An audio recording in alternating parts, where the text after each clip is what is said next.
Once again, I really appreciate it. Gary talks so highly of you. We've been talking about you for a while in the midst of a lot of conversations. So really appreciate your time. Want to maximize the few minutes that we have this morning in what we're doing.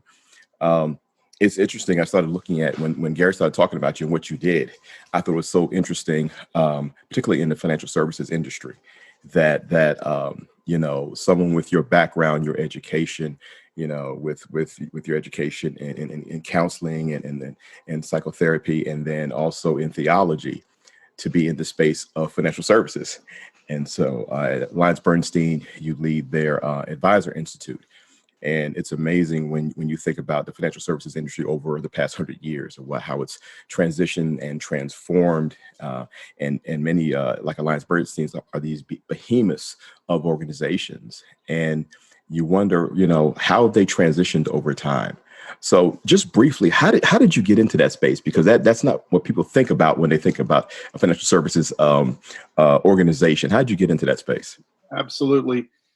The interesting thing about this progression in my professional life was so many times it was simply a matter of going through life, connecting with other human beings, understanding their situation in life, trying to figure out a way that I could be helpful, and those connections leading to the next thing, the next thing, the next thing. So at one point, I was working with a large federally funded museum as a management consultant, and working with financial services offices, and working with individual clients.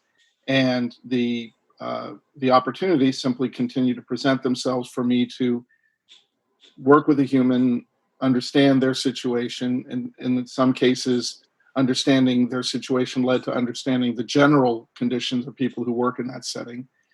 And then the opportunities kind of presented themselves, and I would respond to them. And those opportunities that seemed to resonate with the way I wanted to live, how I wanted to be working professionally, what the intellectual challenges were, continued to allow me to refine, am I doing what I want to do? Am I moving in the direction I want to direct? And the financial services industry kind of was resonant with that. They asked for more, presented more challenges. And as I solved more problems, presented more opportunities. And so eventually there was a very large organization who saw what I was doing in the various areas I was working and said, well, we would like to take advantage of that. So the progression didn't start out very intentionally with, I want to be in financial services. I started out very intentionally. I have this set of skills. How can I best use them? Where will it be most enjoyable and most rewarding and most syntonic with the way that I wanted to live? And I've been doing this now, started with financial services in 1991. It's now 2020. Yeah. And I spend my full time in doing exactly the things that I think will be most helpful for the industry and for the company that I work with. And fortunately, our values are in alignment, so it works out very, very well. I love the words you say is value. And you look at over the time, society has changed where it used to be everything was a financial value. Everything was a bottom line industry. Didn't matter what widgets you were making. You get into an intellectual kind of value where it's process and information. Then I think where we are now is this relational value, where individuals recognize that the inherent value of the relationship is more important than everything else. Doesn't mean those things aren't important any longer. But, when I was listening to something that you had online talking about the value of the client and the client's expectations. And clients' expectations have changed over the years, where they're more well-informed. They're more forthright in their decision making and in their opinions about decision making. So I think they recognize that their relationship is valued and should be valued more. How did that change in the industry? Because some have not changed. Some are still very bottom line, where relationship is secondary. It appears Alliance Bernstein and what you're doing makes that relationship on the forefront.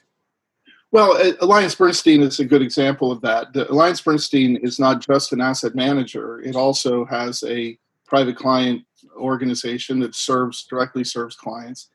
And from the beginning of that, or that part of the organization, which can trace its engagement with human beings back to the late 1960s, there was a sense of wanting to engage human beings at their actual point of need, Yeah. and a process of trying to figure out what that is. That's obviously a moving target. Clients evolve, clients mature, clients' lives unfold, and their maturity in terms of relationships increases, their vision of themselves in the world increases. There's often a very positive progression. And as an individual human progresses, then an organization that's trying to meet that human at their actual point of need has to evolve as well, which is what happened at Alliance Bernstein. So the idea of the needs of the client being what we understand, not just what the client says they want, but what they actually need. So we're looking at the bigger picture, the deeper picture of that human being, in some ways trying to understand them better than they understand themselves, which is why someone with a background in psychology would be useful in that regard. I think that the larger reflection you're asking about in terms of financial services is that look, individuals evolve, families evolve, industries evolve, cultures evolve. If you go back even 100 years from where we're sitting right now, you could look at our culture. You see a culture that's dumping chemicals into the water, dumping pollutants into the air, savaging the earth in terms of mining. What has happened? We've evolved dramatically, and things that we took for granted, basic, pollution, that we now wouldn't dream of doing that, and we understand the consequences. Well, in the same way in financial services, we started with the public discovering that it could invest and gain a return, and that had to be metabolized by the culture, and then we discovered that we could take greater responsibility for ourselves and solve more problems around a larger range of issues. And now what we're on the cusp of in the industry is investors, clients of major firms understanding that they're actually authoring the second half of their life. In the first half of their life, they're trying to get the basic foundations built. Financially, that's part of it. Structurally, getting married and having kids and buying a house, that sort of thing. And then as they intentionally evolve in their family life, they now encounter things about, okay, I want to work in a way that is syntonic with my value system. So I want to evolve my work, and I now have wealth, and I start to feel a burden of responsibility for more than just my family, and I want to engage in the larger framework. And I'm aware that I have complexity in my wealth, and I have more decisions I have to make. And so the financial services industry in a variety of places is encountering this need, this maturing need, and evolving the services that are present to respond to that, with the vanguard advisors actually kind of grappling with human beings at a very essential level of beyond finance, beyond protections, beyond getting the structure in place, beyond navigating my career and making big financial decisions. Now, even beyond that, to what's my purpose? What am I trying to accomplish in life? I have these resources. Of all the things I could do, what are the things that would be the most impactful or most powerful or most satisfying or most enjoyable? Which then thrusts the advisor and the client into a whole different set of conversations. And that's the place where our consulting work is evolving most dramatically now. Is the basic tool set very well understood. How do you help humans author the second half of their life and really grapple with that? We're starting to see pockets of insights into that, and that becoming the not just a conversations had around the edges, but maybe at the core, even the core of the conversation, maybe even the starting place for a conversation between an advisor and an individual who's taken on their life as a project, which is happening more and more and more and more and more in the world. Yeah, it's amazing. It used to be you had to be, 75 years old before you got your stuff. And now individuals are gaining wealth at a much younger age and they're living longer and living healthier longer. So now you may encounter somebody where at age 40 who has accomplished all the things. They have all the trappings of success. And now they want this thing called fulfillment. And they really don't know what that is. And I think trying to guide them through those steps is essential because that's what they're looking for. They may not articulate it because they found what they sometimes feel fulfillment was in the things they acquired. And they found that level of success. I've climbed the mountain, I've gotten to the top and recognizing this is not it. So on the way back down, what then do I do? How then do you, with all the advisors that you have, who spend their life getting to that point of I'm an advisor at a premier company. And I've gone to business school. I've jumped through the right hoops. I've been to the right meetings. I've had the right interviews. I sat in the right chair. I'm here now. And now you're telling me I have to be relational. How do you transition that mindset?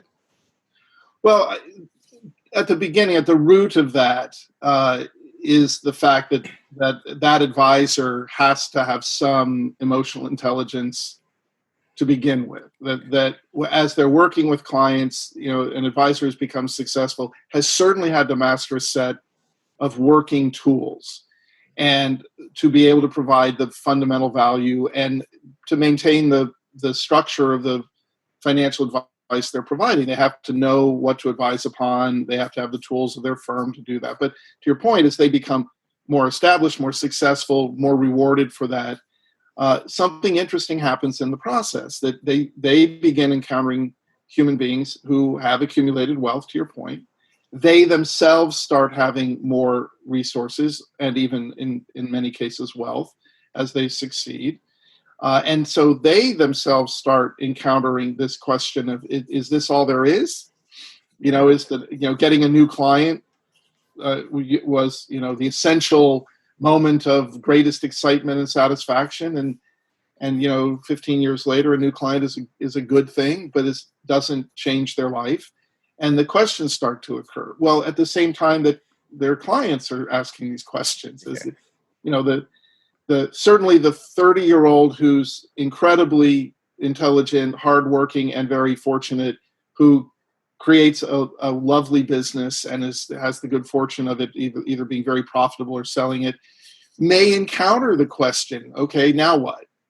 And in a lot of cases, they'll go back and do the same thing again and may encounter the question again, now what? And then realize that there has to be more than just another business success. The 50-year-old starts to encounter that as well. Well, I've had my kids and I've had my career is successful, and something starts to bubble up. Well, it's this encounter with that question: is this all there is? Or the wondering of, I used to be so excited, now I'm not. And if the advisor is simply having conversations, paying attention, and creating a trusting, holding environment for the client, the stuff that's on the client's mind bubbles up. If the advisor then realizes that that's happening and becomes curious, they will start to add the skills of helping to discover that. Because if you encounter a human being at their emerging point of need, their actual emerging awareness of the fact that they are navigating this life and that this life can go, now I have lots of choice, what's the best path forward for me that will be most fulfilling, most impactful, most resonant, there is a natural sense that I want to participate in the world differently. Well, that conversation begins to show up all the time in the advisor's experience. So what happens then is more and more advisors start encountering this and seeking the tools for that. Programs like mine help them acquire those tools. But as that becomes common, then the conversations between the advisors start to happen, and they start to share similar inquiries. Do all advisors have this epiphany? No. Have the firms had this epiphany? Many very senior people in the firms are aware of that. The dynamic tension between, we have to be a viable company providing services for which we can bill and maintain our profit margins so that we can continue to build, tools and products and help people, with this balancing act of, and we're encountering human beings at a very profound point of need. And the more we can help advisors be in alignment with that and become aware of it and speak to it well, the more effective we will be. So that tension is now in the consciousness of the industry. And programs like mine, it confirm that, because not only does my firm continue to see what I do in helping advisors work at that deeper level with human beings, not only does my firm value it and hold it and embrace it and offer it to our clients, but our client firms are embracing it and requesting more of it. I had one major wirehouse firm asked me to do a 30-minute talk, and because of our reputation and our history working with this firm and aligning with what's happening in the world, half of the sales force logged into the call. It was absolutely voluntary, but half of the sales force of this organization logged in to chew on the information, to consider the ideas. That's how transformation happens, as you are working hard in the world, encountering humans at their point of need, listening to what you're hearing, realizing that there's more to this conversation, and realizing that as you're able to navigate that conversation with the more to it part, that the clients are resonating more. Yeah. And again, not all clients, not every client has this big picture. A lot of clients kind of loop back in their life. That was really fun to do that in my 30s, so I'll do it again in my 40s. I'll do it again in my 50s. And one of the great tragedies you see in some families is you see 70-year-olds who've been incredibly successful, returning once again to the same loop. Trying to have that rush of the business deal, and they're almost frantic and not understanding, why isn't this fulfilling me?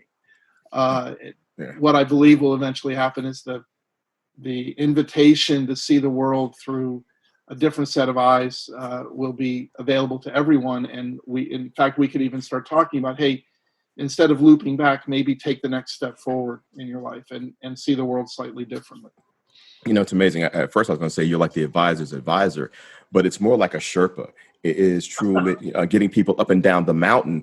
And what I find is Sherpas are not enamored by the mountain. They've been up and down the mountain. It's really about affording individuals the opportunity to experience this, because you don't stay up there very long. The air is very thin and it's very lonely, but you come down, you have an experience. And not only is Alliance Bernstein getting their clients up and down the mountain, but you're helping the advisors get up and down the mountain, so they become more valuable in what goes on. Well, I understand that metaphor and the idea of the companion, the knowledgeable companion, taking you into places you've never been. The idea of the Sherpa or the shaman, or the trail boss on the wagon train. There's a lot of metaphors that you can use to explain that, and that really is a large part of what I do. Is I encounter advisors at all different levels of that evolution in their thinking. And we try to provide tools for each of those sets. I have one paper I wrote on the 7 essential questions that every client has of their advisor, and that's very much a deep thinking kind of, okay, here's how to encounter humans at a more essential level. Here's what they're looking for from you, struggling with.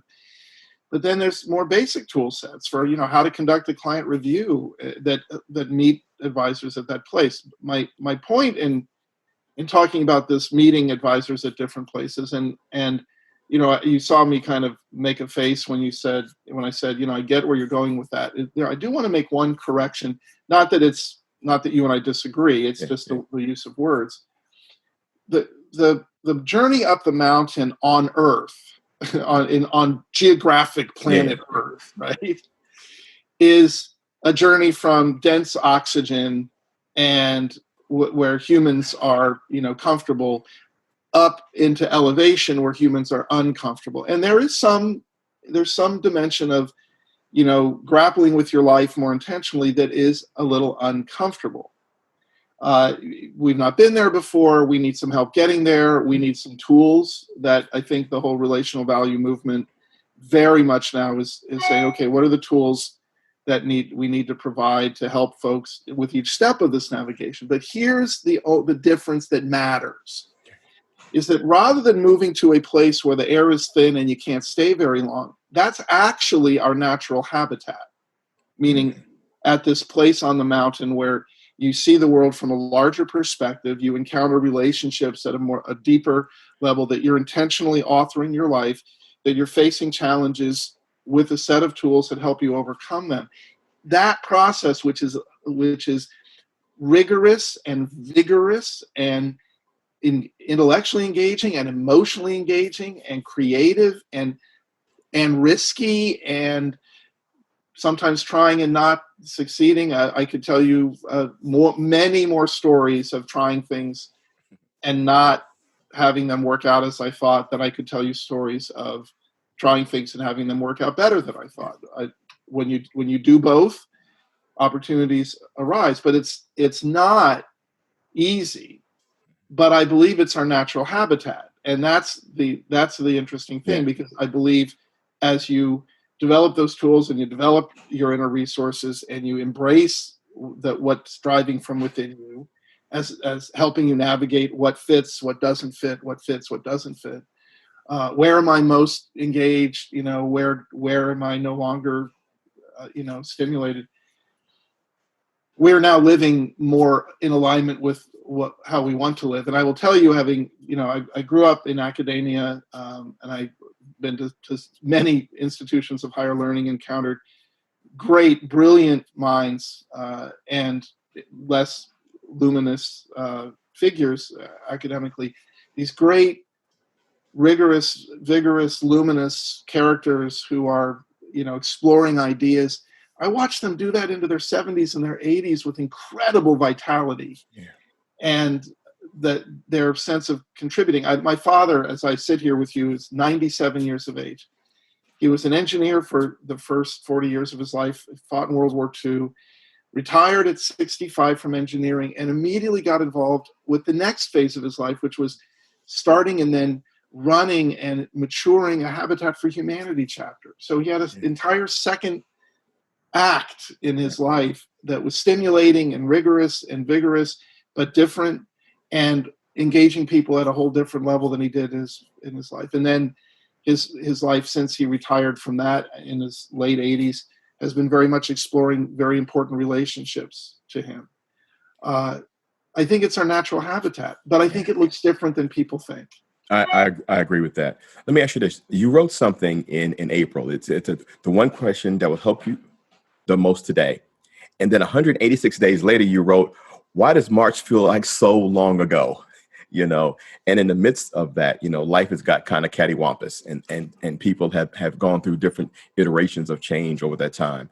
But one thing that I see that is consistent in what you wrote and where your writing is now is just recognizing that the industry needs to stabilize the ship, and that don't lose the relationships in the midst of what's going on, and what's happening right now. Talk to me a little bit about that. Well, my writing is directed toward the financial services industry. The blog that I write is sponsored by my firm, Alliance Bernstein, and so the whole purpose of that is for me to address financial advisors, and I'm going to use this term again, at their point of need. That the growing edge for humans, for each human, is a different place, right? So that's true for financial advisors. That's true for everybody, right? What's our growing edge? But life conditions impact us. And so back in April, as we were realizing that this pandemic and the social isolation and working from home and all of the interruptions that we're coping with here in 2020 when I'm talking to you, all of that was shocking and distressing to human beings. And so my purpose in April was to say, hey, we can see forward. We know a lot about how humans cope with these kind of disruptions and challenges and setbacks, isolation. And in fact, in some of the writing I did back then, I quoted a conversation with Jim Collins, who wrote Good to Great and Built to Last, a great business thinker. He had a conversation with the commanding officer who had command of the Hanoi Hilton, the American senior officer who helped so many young men survive a modern horror story in terms of their captivity in North Vietnam. And it very much was about how they controlled their thinking in terms of what Collins revealed. And so using some of those metaphors, hey, if you're going to be entering into a challenging time, there's the question your brain will naturally ask is, what else could go wrong? Where are the dangers? And we become very vigilant for the negatives. And that's just built in. It's self-protection. It works. But we can decide, and a lot of the relational value movement, I think, is about making decisions. We can decide that is not the only question we'll ask. We can decide that scanning the world for the next threat is something we have to do to protect ourselves. We can also decide to scan the world and see if there's any reasons for hope or any ways that we can cope better with what's going on. And what was really interesting is that the response to those blogs where people started to look around and see, were there any reasons for hope? What were we seeing that could give us hope? And I suggested reading books like Hans Rosling's book, Factfulness, to kind of root yourself into the bigger picture. Mm-hmm. But at that time, we predicted that we would have a 5% contraction in GDP in the United States for 2020. And what's emerged 6 months later is, there was more resilience than we thought. It might only be a 3.5% contraction, which is good news. It's not, the whole process is over yet, but it's good news, right? So the idea was to help humans use their brain to decide. And that's, if you think about life in general, deciding that I'm going to pay attention and make sure that I know what the dangers are, but also make sure I know what the opportunities are. Some of the biggest steps forward in my life occurred when my plans fell apart for a variety of reasons. Mm-hmm. And I had to stop and say, okay, I'm going to have to grapple with it again. What direction do I need to go? Stop, make some adjustments, start moving again, pay attention. Right. And so that habit forces me to think both about the negatives and the positives out there. Now 6 months later, what am I writing about? I'm writing about, all right, now we're in this grind. It's no longer mm-hmm. adapting. Now we're going to have to stay with it. How do we sustain ourselves? The first act of sustaining ourselves is to understand what's happening to us, where we're at. Yes. To take an inventory. And do I need to take some time away? Which after 6 months of doing lots of these conversations, I will be, intentionally taking a couple of big chunks of time off here at the end of the year in preparation for the next efforts and stuff. So, paying attention, understanding, looking for the resources I need, and making sure I continue to align myself and continue to be productive in that time. So it's a lot of this is about intentionality. How do we intentionally operate this system we've been given? Yeah. So last question, you talked about what's next, this next iteration of things. And you've been fortunate enough to be on this journey in this industry for a while. What's next in the industry? I think that what you're doing in some ways needs to be the standard across the board. But what do you think, what's next in the industry and what's next for you? Well, that's a great place to end this, because that'll leave it open for folks to respond. But I think it is a useful question. The only caveat I would give you is I'm going to tell you what I think is next. And I have the good fortune of kind of sitting in this industry, but outside of it, because I was never a financial advisor. I came to this very much from a base in theology and psychology, kind of looking at humans from a different perspective than just financial, which has given me an advantage. But what we're seeing in the industry today, and these things are really important, is the stuff that used to be the value of financial services is now seeing its value diminishing in terms of what people are willing to pay for it. So if you go back 30 years, a holistic, kind of high quality portfolio management approach, diversified strategy, investing, and then reporting on the investments and growing your assets was very highly valued, and people were paying 1.5%, 2%, 2.5% for somebody to do that, to really understand what they're trying to accomplish and then deploy their capital into the marketplace and keep them well invested and properly invested for conditions. That value has been slashed. And now you can have a diversified portfolio on the same set of terms from a very legitimate architect of such things for about a tenth of what people used to pay for it.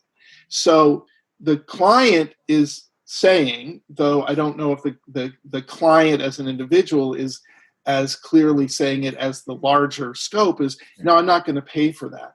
But what clients are discovering is that their lives, their financial lives are more complicated, and the decision making in their financial lives is incredibly complicated. And they're migrating toward advisors who are advising on a broader spectrum of issues. So from, investments and portfolios and making you money to let's author a secure, well-funded life so you can do the things you want to do in the second half of your life, which then causes the individual to encounter, well, what do I want to do in the second half of my life? The second half of my life can't just be one long vacation. Right. That lasts for about a month, and then people start pulling their hair out. Yeah.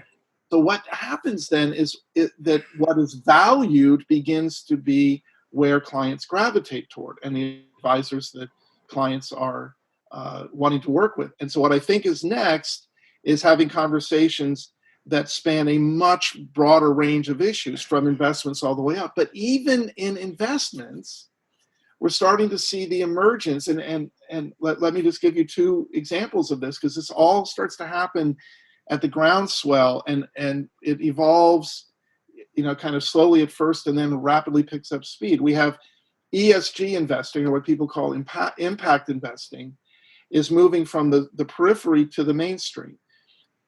Impact investing means building a portfolio that is not only productive and returns to the client an appropriate return, but allows them to deploy capital according to their values. What impact do I want my investments to make in the world? We can even tailor it to that point. One of the tools that AllianceBernstein is developing is a tool for navigating the municipal bond marketplace, which is bewilderingly complex. But it's a software tool that allows us to sort out the entire world of immediate, in the moment, what municipal bonds are available, and then select bonds for individual clients that fit their tax profile, their goals, their value system, and allow us to select from all of these different municipal bond offerings those investments that are most suitable for this client. Well, this is all about aligning all of the client's life, so from their, from the way they are using a checking account, to their investments, to the decisions they make about insurances and guidances and documentations, to their actual vision and purpose for their life, however far they want to evolve that. That, what I just described to you, will be the practice, will be the business model of the top advisors working with the most successful, most conscious human beings. And what will happen is that will move down into the rest of the industry over the next 10, 15 years. It will be revolutionary, but it'll feel evolutionary.